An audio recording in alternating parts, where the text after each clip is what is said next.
Я предлагаю казахам всерьез к этому отнестись. Максим Шевченко о высказываниях Медведева и российских депутатов. Перед началом видео, пожалуйста, не забудьте поставить лайк и написать комментарии для продвижения видео.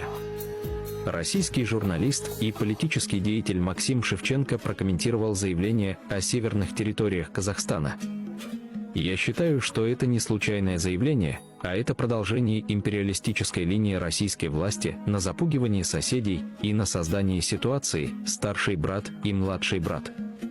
Что, мол, Россия – старший брат, а все остальные должны путинской России из-за того, что они существуют. Мол, и Казахстану государство чуть ли не Россия дала. Я напомню, что не Никонов все это выдумал. Как раз внук Вячеслава Молотова Никонов всегда колебался с линией партии. Будучи сотрудником ЦК КПСС, он вполне вписался в антисоветский переворот в 1991-1992 годах, пояснил Максим Шевченко. Политик вспомнил несколько высказываний российских деятелей.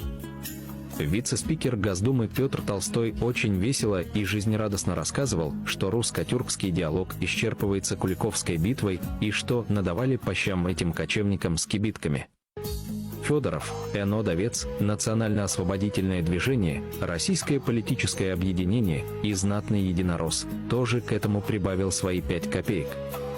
Поэтому я думаю, что заявление Никонова, главы фонда «Русский мир», отвечавшего за soft power, термин «мягкая сила» так долго на постсоветском пространстве, не случайно.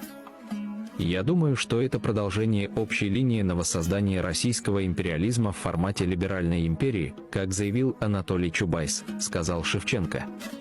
Шевченко пояснил, что либеральная империя – это деньги, силовой ресурс и медиадавление, когда интересы крупных корпораций, экспансии объявляются интересами народа.